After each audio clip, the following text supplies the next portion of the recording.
In this video, I'll discuss the tables where to find some of the information that you'll need in order to calculate the change in delta H or delta U for a temperature change or a phase change. So we'll start off with the order of the book. This is for figuring out what the change in enthalpy is for a temperature change. And in a previous video, I told you it was the integral of Cp dt.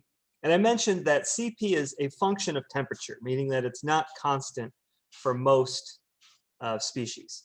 So here we are in table B2. It's labeled heat capacities. And already you can see that it's kind of a bit of a complicated table. So we've got compounds listed on the left in alphabetical order. It has the molecular formula and the molecular weight as well for your reference. And it also has different entries for different states of matter. So that's one very interesting point that I want to make, is that the Cp value is different for the different states of matter. So for example, the Cp of liquid acetone is different than the Cp of gas acetone, as seen by the different equations in this table. We also have C listed in the state. Now, the table doesn't say what C means, but I think that's crystalline or solid is the state of matter that these are in. The next column is form, and that's either a 1 or a 2. This is unique to this table. If you just look at the top, they have two different forms of the Cp values. So it's either a polynomial up to third order in t, or it's a polynomial with t to the minus 2. So just depending on whichever form you have, obviously you just use that other form of the Cp equation. All right, now for most of them, it's form 1, right? So it's going to be of the form a plus bt plus ct squared plus dt to the third. And if I integrate this with respect to t, so I'm just going to draw it with my mouse, the integral of Cp dt for form 1 is going to be at plus 1/2 bt squared plus 1/3 c t to the third plus 1/4 dt to the fourth. All right, so just practice taking your integrals. That would be what the form of the integral is. The last thing I wanted to talk about with this particular table is the confusing nature of how it describes its constants. So it has a times 10 to the third, b times 10 to the fifth, c times 10 to the eighth, and d times 10 to the 12th. However, the values that are given here are going to be the opposite. So the way to interpret this is that the values of a have been multiplied by 10 to the third in order to get them in a form that is easy to tabulate. So in other words, it's kind of difficult to envision 215 times 10 to the minus 3, because that would be actually what it is. Actually, for A, it's not that bad, but D, for being 10 to the 12th, they don't want to keep writing 10 to the minus 12 every time. So again, this is the opposite operation has been already applied to these numbers in order to get them to this form. So for example, if you're doing the Cp for acetylene and you wanted to know what the D constant is, you would take 18.20 and then multiply that times 10 to the minus 12, not times 10 to the 12th. So the importance of these D constants is decreasing as you go down, because it's being multiplied by a lower and lower power of 10. But that is made up for by the fact that it's t to the third and not t squared. So once again, just be aware of that. And then lastly, we have a range of units.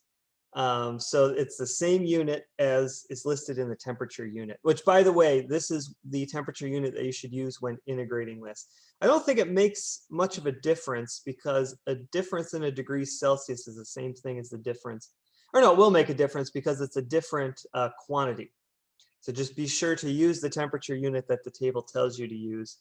And then it's also best to stay within the range of this data. So if you have to go outside of this data, you should probably look for another source, or you could just say that this is a bad solution in a professional setting, but extrapolating of the data is going to be okay in this class, provided that you mention that the data is extrapolated. And I think that's all you need to know for table B2. It goes on for a couple of pages. So there's 3 pages in table B2. Notice that you have Cp values for liquid water. So in the case that you wanted to figure out what the energy or enthalpy change of water is, you could do it in multiple ways. You could either do it with the CP method, or you could just use the steam tables for the subcooled water. Or for the saturated water, because knowing that the effective pressure is small, but you can calculate it by using the methods that I talked about in the last class period. All right, let's talk about the other source of information that you'll need, and this is in table B1. So we've used table B1 before, but haven't talked about all the information listed here. So I've got selected physical property data, and on this column I have the enthalpy of melting, and this is again for the temperature of melting, and they got footnotes here, B and I. So I want to call your attention to this table of footnotes.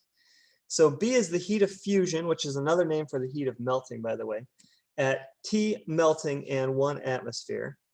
And the subscript I is just a conversion factor. So converting from kilocalories per mole to BTUs per pound mole, you can use those conversion factors. So I really encourage you to get into the mind state of, when you're reading the table, don't just ignore the footnotes. The footnotes and the headings are trying to tell you things that you need to know. So it's the enthalpy of melting at the melting point temperature, which is listed in the column to the left. So this is the melting point temperature in degrees C. There's a footnote for that, so the footnote is A.